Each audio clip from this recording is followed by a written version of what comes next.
Welcome back to another edition of Strengthening Oklahoma. And this edition of Strengthening Oklahoma is brought to you by Pub W.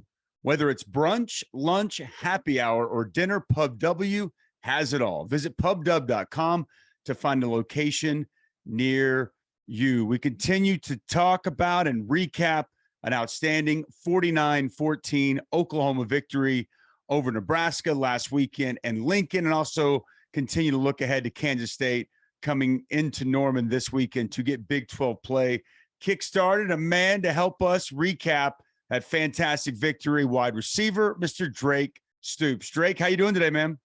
I'm good. How are you guys? Fantastic and improving. Not quite as good as you guys were Saturday. What a scene in Lincoln. What a performance and what a celebration after the fact. I mean, just how awesome was that atmosphere you guys got a chance to play in on Saturday? Oh, yeah. I mean, it was awesome. I personally have never been out to Lincoln. And, it was really cool, the bus ride in, getting to see stadiums right there in the middle, all the skyscrapers right there in the city. So it was cool pulling in. And then, I mean, they're like 90,000 strong. I forget how many consecutive sellouts they have, but, I mean, it was definitely awesome. I mean, that place was totally rocking on that first third down. So it was definitely a pleasure getting to play in an atmosphere like that. As a competitor, you really like to soak stuff like that in. So it was an awesome atmosphere. And I want to talk, we're going to dive into the Nebraska game, but I want to go just real quick. I want to go back to Kent State because we haven't talked to you since before that game. Yeah. The touchdown. How cool was that? Like everyone's seeing it in slow motion, all those things. The shoe comes off, just like, yeah. How special of a moment was that for you? And how cool is it seeing all that stuff after the fact when you score a touchdown like that? No, yeah, it was definitely really cool getting to see it all after, even in slow motion, because, everything's going 1,000 miles an hour when you're out there playing the game. So I kind of just broke through one tackle, and then I realized I lost my shoe, and I was like, oh, I'm still standing. So I saw the pylon. I kind of just dove for it. And, it didn't feel as cool as it looked in retrospect, but I was definitely very happy that I scored and got to, contribute to kind of that second half turnaround that we had against Kent State. Making some moves out there. We know that you've got, that blocking ability, that toughness factor, catch those gritty third downs in traffic, but I didn't know you could make people miss and make some moves out in space, man. Where'd that come from? I feel like I've always been pretty good making people miss in space. I'm a quick guy. I might not have the blazing straightaway speed, but I feel like I could get away from you in a phone booth. So I've kind of always prided myself on that, because if you're not, say, amazing like with speed, then you got to be good at something else, and that's where quickness comes in. So you reached the ball for the pylon on that one. Can you teach Marvin Mims to do that, man? Instead of he catches that one in the flat against Nebraska. It should have been an easy touchdown. All he's got to do is reach the ball out, Drake. Yeah, they be getting mad at us. We're not allowed to reach the ball out, really, because it's bad ball security. So they kind of made an example of me. I think I might have deterred him a little bit from doing that. But I think at the end of the day, if you score, they can't be too mad. So you got to come on, man. You got to be more coachable than that, Drake. Come on, man. Follow the rules. Do what you're supposed to. Won't happen again, I guess.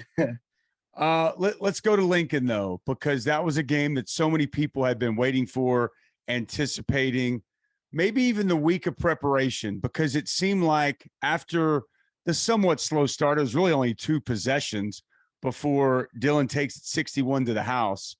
You guys were so locked in and executed that game plan flawlessly. Did you get that feel in practice last week as y'all were getting ready for this game, that you guys are really executing the game plan in place at a high level? Yeah, definitely. We kind of had a heavier install with it being Nebraska and all, just so we all handled that really well. More plays in that week than just the base stuff you run the first couple of weeks. So we handled that really well, and we did a good job executing in practice. And I mean, Tuesday and Wednesday are the tough days, and we had a lot of good competition between the offense and the defense on those days. And yeah, you can kind of just tell, with preparation brings confidence, and I definitely feel like we all felt very prepared, and that kind of led to the results that we saw on Saturday. So I thought that the QB draw where Dylan takes it to the house, I thought that was the biggest play in the football game. clearly just kind of shifted momentum all to y'all's side. Yep. Did you know he had speed like that? I mean, I think that surprised a lot of people. Yeah, no, I think, I mean, I knew he could run, but I didn't think he would run like that, you know, a 61-yard touchdown. And we definitely needed that because we were kind of off to a slow start, like you said. But I think we are just a little nervous, and then we settled in, and that really gave us the confidence that, you know, we made a 7-7 ball game and that we could really start playing our type of ball. But no, I definitely knew Dylan was mobile, but I didn't know he was that mobile. I like the tightrope on the sideline, man. I thought initially, I was like, I think he stepped out. And as you look back and saw the replay, dude was right there on the edge, but stayed in bounds. And what a great play call by Jeff Levy, too. 3rd and 7, and, you know, perfect call in that spot. Like that really was the play that just kind of shifted everything and, you know, really started to give you guys that confidence on both sides of the ball to take the game over. No, definitely. Yeah. I thought he had stepped out too. Like he was just going to step out like quarterbacks do. And next thing I know, he's walking in the end zone. I was like, oh, I mean, we'll take that too. we don't got to run another snap. So we've all been in these situations, you know, Dusty on defense, you and I on offense, but when the other side of the ball, like at the start of the game, when the other team just goes right down the field and scores, what were you guys just looking at each other like, oh boy, hey, it could be a long day? Or was there just confidence, no sense of panic from the guys on offense? Yeah, I think kind of like Kent State, I didn't really feel any panic. I think we all just, I mean, Coach Venables does a good job of preaching, you know, Murphy's Law, what can go wrong will go wrong, and to really just embrace adversity and stick together. And in a way, adversity is a good thing. And so I didn't feel any panic. I definitely felt a lot of poise. You know, we've got a lot of good leadership. So I don't really think anyone panicked at all. I think we definitely knew. I mean, they went down and scored, yeah, but it was 7-0. But Billy Bowman looked at me at one point and said, it's the first quarter, you know, it's a long game. And so we just all continue to preach that. And, you know, you got to play all 4 quarters. And you saw what happened the next 3 quarters. So you guys bounced back after those opening 2 possessions and started throwing haymakers.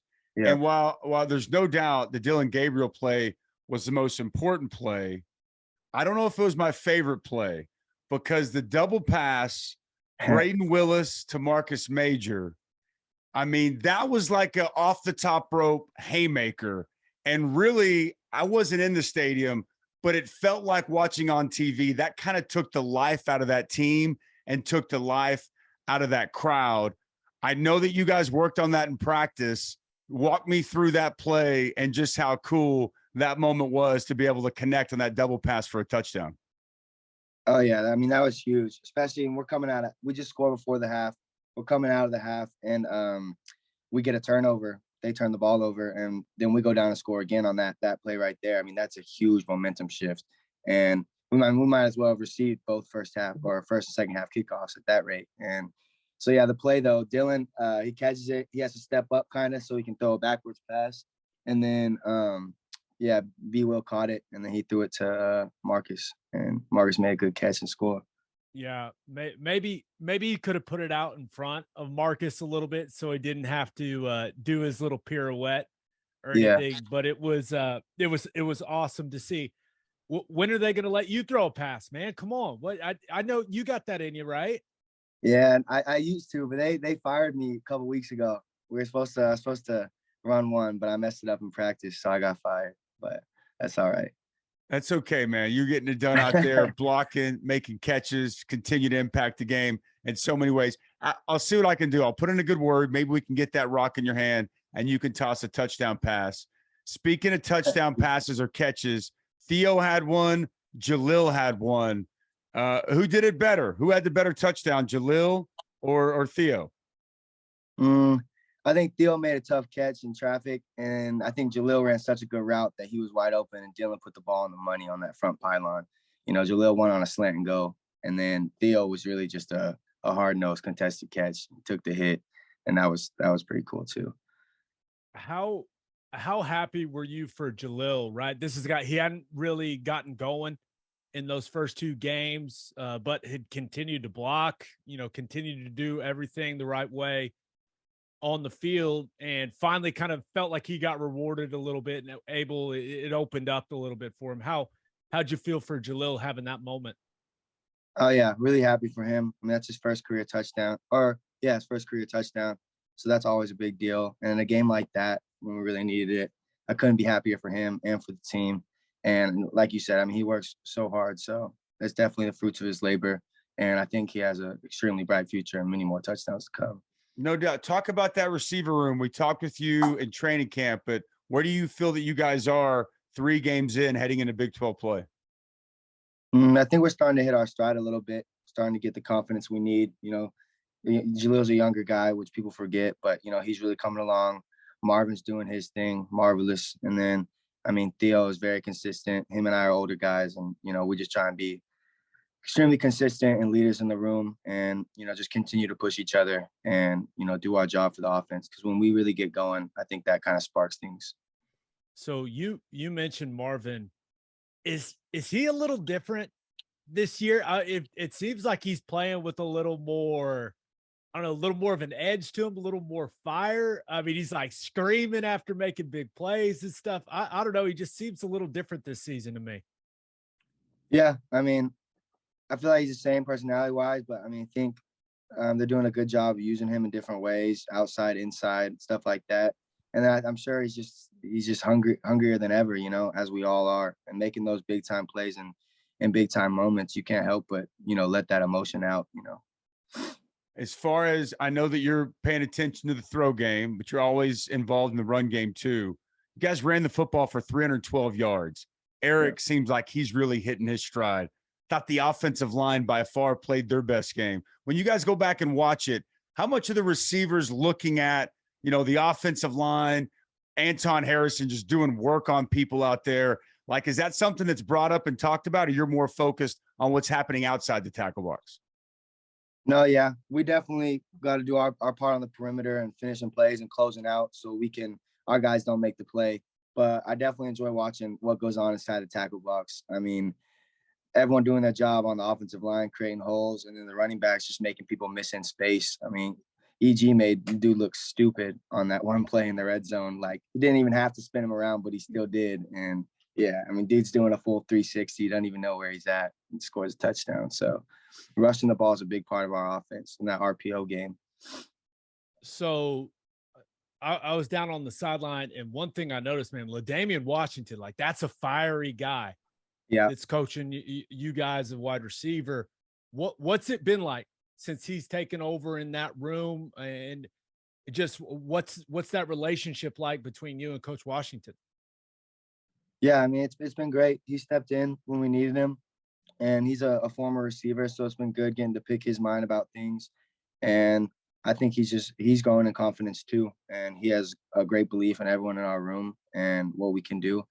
And he's just, you know, just like all of us, coming to work every day and each of us doing our job. And yeah, I mean, it's been great getting to have him as a coach though. And I think everyone in the room loves him, and we know he cares about us too. That's awesome. Really is. He's done a great job here in a short amount of time with that receiver room. Post game, the celebration was on. Everybody was dancing. I mean, Schmitty was dancing. Coach V was dancing. Joe C was dancing. You've been around for a long time. You've known Joe since you were in diapers. You ever imagine seeing Joe dancing like that, taking the hat off? How about that in the post game? Yeah, no, that was something. I don't know if I want to see him dance again, but yeah, that was funny getting to see him do that. I've never seen that in all my 20 years, but yeah, Coach V, we got to teach him a couple better dance moves too. He keeps hitting the same thing. And then Schmitty, that was awesome. Yeah, that those moments though, man, those are the best. I do have one more question about the game for you, because I'm always so curious. You're getting these speed sweeps, right? Mm-hmm. They're handing you the football. You're running full speed. Like, the timing has to be perfect. All of that. Like, what's going through your head when you're coming in motion and you're hauling, ready to get the football? Like, is there any thought going on? Because it seems like everything's happening so fast on those plays. Yeah. Yeah, not really much thought, more just instincts, kind of just playing ball once I get it, you know, seeing where my blocks are, where they're leveraged at, a couple of them I probably need to keep bounced outside and try and find some space out there. But yeah, one of them I didn't get any yards. Second one I kind of knifed up for about 6 or 7. Figured get us into a third manageable situation. So, but no, those plays are they're fun to run because I mean sometimes you hit a crease and you're gone, but other times you just gotta knife it up there for 5 or 6 yards, like I said. Get them tough, gritty yards. Yeah, you know what he's thinking? This offensive tackle better secure this edge so I can hit this thing downhill. That's what he's thinking. Exactly, yeah. Better block the halfway player too. That's exactly right. All right, let's take a look at Kansas State. Still, kind of you guys getting your prep in, getting yourselves ready. Their defense, man, they got dudes at all 3 levels. What early on have you guys seen from that Kansas State defense? Yeah, I mean, I know Kansas State from my years here. They always play hard, very disciplined, very good on special teams. And, I think every team going forward in Big 12 play will be a challenge because, winning is hard and people don't always have an appreciation for what that takes. But Kansas State runs a lot of, 3 safety stuff, kind of similar to Iowa State, that key to Iowa State stuff.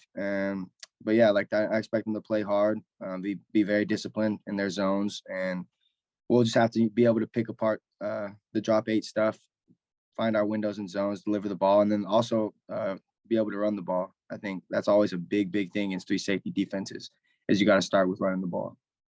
Yeah. Looking at that, how much of a challenge is it for you as a wide receiver, right? Because a lot of the times you're challenged to get to that middle safety who can kind of mess up a lot of those run schemes. So like how big of a challenge is it for you guys to run the football from the wide receiver blocking perspective heading into this game?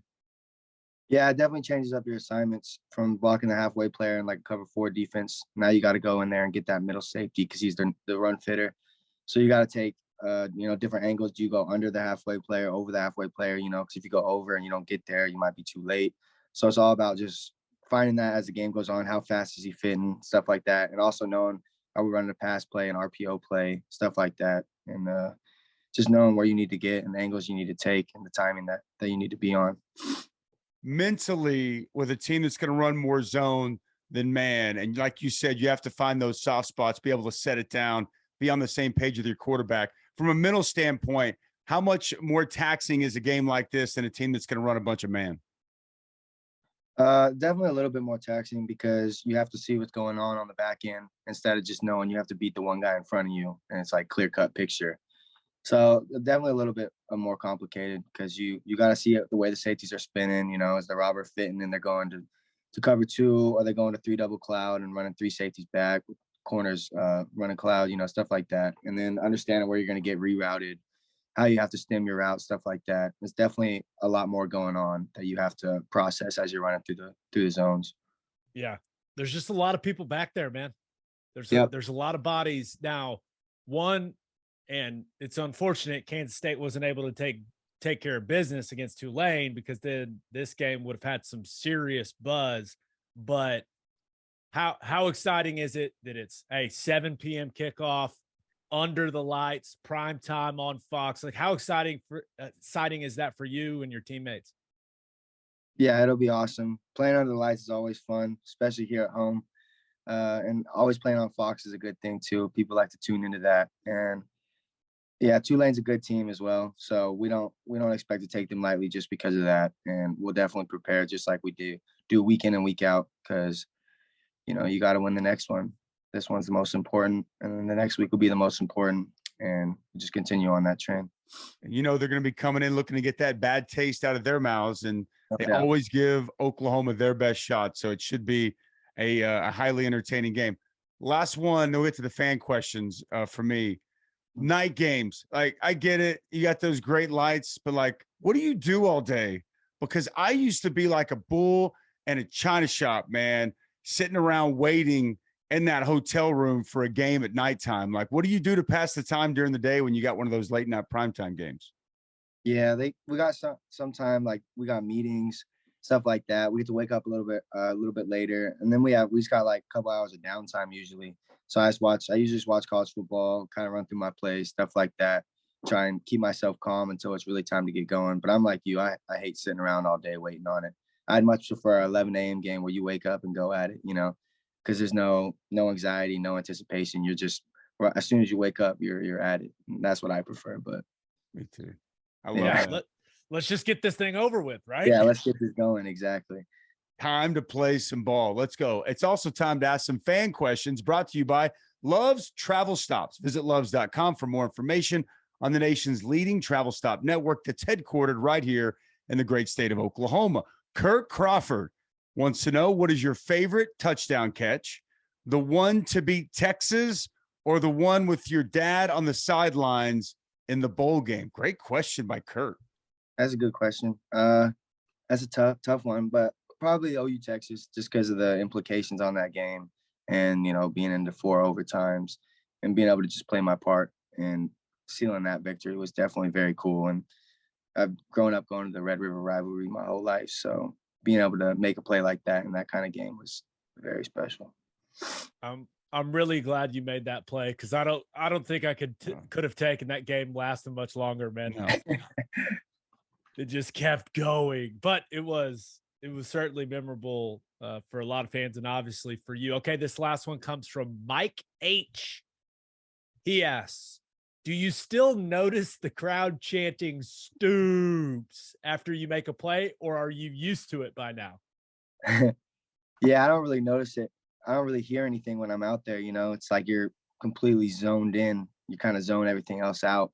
But I definitely think it's a very cool thing that they're doing. I mean, first time I ever heard it, I thought they were booing me, and I didn't really get why. But now I get it, and I mean, I like it a lot. So no chance you get booed inside that stadium. It's all love for anyone with the Stoops last name, man. Congratulations on the start to the season.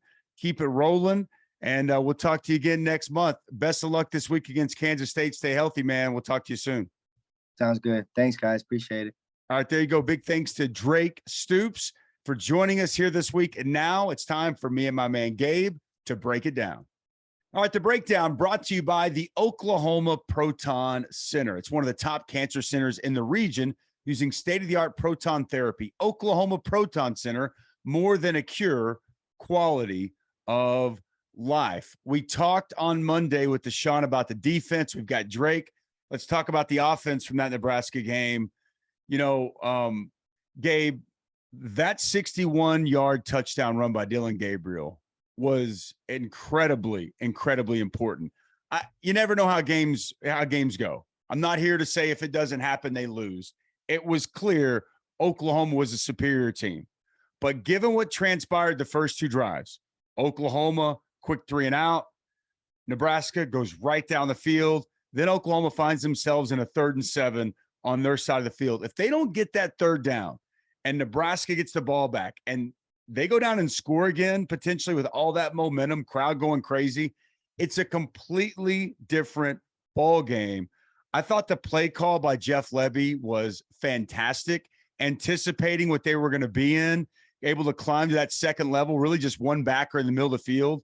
Now, I'm sure when Jeff dialed it up, he was hoping to get 8, not 61, but you'll take whatever you can get. And Dylan Gabriel, we saw it in the opener, him put his foot in the ground off the edge, make a guy miss. Now we saw a little bit more speed and balance on the sidelines to take it to the end zone. I don't know, I don't know if you can undersell just how important that call and that execution was to score that touchdown in that moment. Yeah, it was huge. By far the biggest play of the game. And really, I think it just helped settle the entire team down, right? It was kind of that moment like, okay, everything's even, let's go play. And then you saw the absolute beatdown they put on Nebraska from that point forward in that game. But yeah, offensively, Jeff Lebby opened it up way more. I mean, they majored into run concepts that we really hadn't seen them go to in the first couple of games. And it's not reinventing the wheel, right? Kind of a split zone concept. And then what I have labeled the hammer counter concept, because the tight end does a little MC Hammer shuffle and then goes and blocks the linebacker. I knew you'd like that. The hammer. I love that. But they ran it well. I thought Dylan Gabriel was a little off with his accuracy. He was. From what we've seen, missed a lot of throws high. I think he would have had a big, big day throwing the football if he would have been a little more accurate. He missed Mims on a slant that would have been a huge play, missed Farouk on a skinny post that could have been a long touchdown, but he still managed the game well. Once again, keeps taking care of the football, which is huge. But all around, I thought it was by far the most physical, yes, and explosive this offense has looked. And it was a lot of fun to watch. That Nebraska defense isn't very good. I'm not going to make it sound like they are, but the way that they just kind of, stole Nebraska's defense's soul from their bodies in that second and third quarter. That was impressive stuff. It was, and it was complimentary football. We talked about the scheme and how it overwhelmed Nebraska's defense. I just thought that Jeff was one step ahead of Shenander, the defensive coordinator, all game, and they were guessing. Run, pass, balls coming out quick, taking shots. They played with that great up-tempo pace. I thought that, from a game plan perspective, it was a clinic tape by Jeff. And I absolutely love the double pass, not just because, Mr. Braden Willis is one of our favorites and one of our teammates here at Strengthening Oklahoma, but just that was the uppercut. Like, that was what put it up, OU up 21. And that's where it just kind of felt like, oh, this is going to be a beatdown today. This isn't just going to be an Oklahoma win. They're looking to take their soul, and that's exactly what they did. I absolutely loved it. Just as much as I love what you said, the physicality at the line of scrimmage. I was upset. Like, it made me upset with what I watched in the first half against Kent State up front. Because it was disappointing. They're better than what they put on tape. And that happens. You don't always play your best. But I just know how prideful Bill Bedenbaugh is. You know how prideful Bill Bedenbaugh is. And I would imagine he was somewhat disgusted when he went back and watched that tape, because he knows that's not the standard that he has in his room. That's not his guys playing to the level they're capable of. And I don't want to make this Nebraska defense out to be the 85 Bears. They're not quite. There's a reason that their defensive coordinator just got fired after the game as well. But I thought Oklahoma moved people off the football consistently. I think I saw you tweet this, and it's 100% right. That's the best game Anton Harrison's played in an Oklahoma uniform. And he's going to have his hands full this week with Felix and Yudike Uzama. But if he continues to put out tape like that, he's going to make himself a lot of money next spring in the NFL draft. I thought he was dominant. I thought that he was bullying people. I just thought overall it was a different demeanor on that Oklahoma offensive line.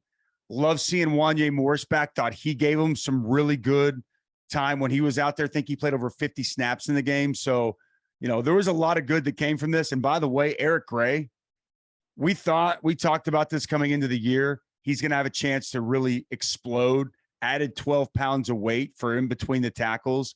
And he is so lethal out in open space. I really appreciated the physicality, like you said, that the O-line played with, and the way those running backs ran the football. It was a great thing to see. When you can go on the road, you can run the ball, and you can play really good defense, you're always going to give yourself a great opportunity to win the ball game. Yeah. There's no doubt about it. I thought the offensive line undoubtedly played their best football game of the season, and almost across the board. Now, I would like to see a more consistent level of play at the right tackle spot, whether that's Wanye Morris or Tyler Guyton. One of those guys needs to take the job and needs to establish a little more consistency, right? And if they can do that, I think this line can be a really solid unit. Anton, that's the most athletic and explosive he's ever looked on tape to me. and it wasn't particularly close. So I thought he played well. McCaden Matoyer, he had not played well up to that point. And, you go back and watch Marvin Mims catch that ball in the flat, and what should have been a touchdown if he just reaches the ball out. They scored on the goal line power O on the next play. But on that play where Marvin's taking it to the pylon, McCaden Matoyer takes his guy through the end zone. And that ball was snapped at like the 9.5-yard line. Drives him 20 yards after you love to see it. Yeah, after working up to a linebacker, it just takes him for an absolute ride. And we hadn't seen anything like that from him up to this point. I thought Andrew Raym played his best game as well. I thought he played his best game technically. Like, he was bent, he was straining, which he put some really good stuff on tape. Chris Murray continues to be consistent at that right guard spot. And then you get your athletes in space, man.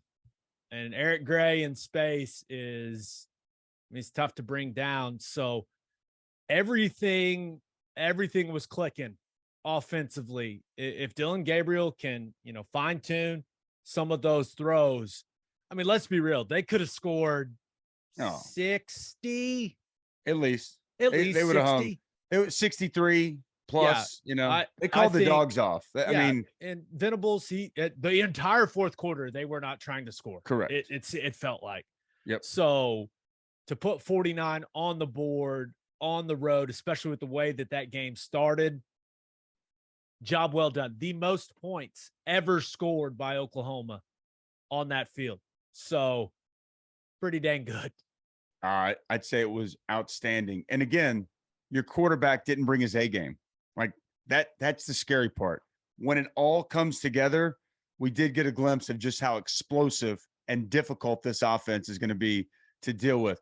They're going to have their biggest challenge this week, though. And we'll break it down later in the week a little bit more. But here, before we wrap it up, Gabe, Kansas State's got players at all three levels. I was talking with one of the coaches earlier this week. They think that Felix Anudike-Uzomah is one of the best defensive players in the Big 12, one of the best pass rushers in all of college football. That's going to be a challenge. They're solid at the linebacker spot. We talked about those three safety looks, and they've got some, Julius Brents outside. This is a really good, well-rounded Kansas State defense. And that's not why they lost to Tulane. Their defense, it's not that they didn't hold up their end of the bargain. Their offense has really been what's ailed them to this point. But third down to me is going to be such a key in this game. It's the Kansas State defense that's, allowing their opponents to only convert at 25% a clip, 14th in the country, second in the Big 12. They get off the field on money down, helps to have a good pass rush. And I will say throughout this year, third down has kind of been hit and miss with the Oklahoma offense. I think there's somewhere around like 45 to 50-ish as far as conversion rate. I think that money down, third down, going to be a real key on Saturday. And I expect Kansas State to show up and play a much better brand of football than what they did at home against Tulane this past weekend. I always expect OU to get everyone's best shot, right? Yeah. And I don't expect this game to be any differently. Clearly, Kansas State's going to want to prove that they're better than what they put on display at home last week against Tulane in that surprising loss. But you look at the defense, it's that 3-3-5, 3 safety look you see from Iowa State. But the interesting thing about it is you see some of that from Oklahoma now. Yes, you right? do. Everybody. It's the new defense that's running college football.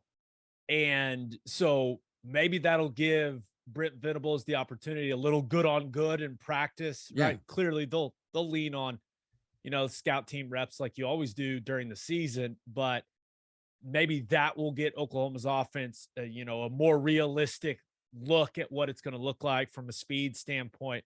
But ultimately, against that defense, man, you got to move people at the line of scrimmage. You got to dent. Those 3 down linemen, you got to dent them. And if you can do that, then those run fitters, and it's not easy, especially to get to that middle safety, robber, whatever you want to call them. when he's getting down there in the middle of the fit. But if you take defensive linemen and linebackers and put them in his lap, then it gets a lot more difficult for him. So I think the physicality that we saw from Oklahoma's offensive line against Nebraska, that's got to show up and even ramp up against Kansas State, because Kansas State's 3-down linemen are better than Nebraska's. Yep. They are, and especially 91. I mean, Felix Anudike-Uzomah is, I mean, some people are talking about him being a possible first-round pick. Yep. So it's going to be fun to watch, man. It's going to be fun to watch. And if you can run the football against them, make them do some different things, commit another guy to the box, then you can start throwing it down the field and kind of see what happens. But with the way that they play defense, you've got to be more precise. Like Dylan's got to be more accurate than he was against Nebraska. But I feel good about it, man. It's gonna be a fun game. I just wish. How are they gonna lose to Tulane and ruin the buzz for this game, man? What in the world? They had that big win against Missouri, and so they had a lot of buzz coming in. We'll talk more about it later in the week. Special teams, they've scored twice on special teams. Got to be sound in that regard. Yep. Adrian Martinez, he hasn't thrown interceptions, but only one touchdown through 3 games. They have no vertical passing game.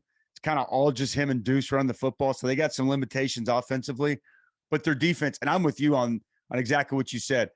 They're going to force, and they always have, they're going to force you to go on long sustaining drives, right? They're going to try to limit the explosive plays, and they're going to force you to earn it against them. And that's where you can't make mistakes.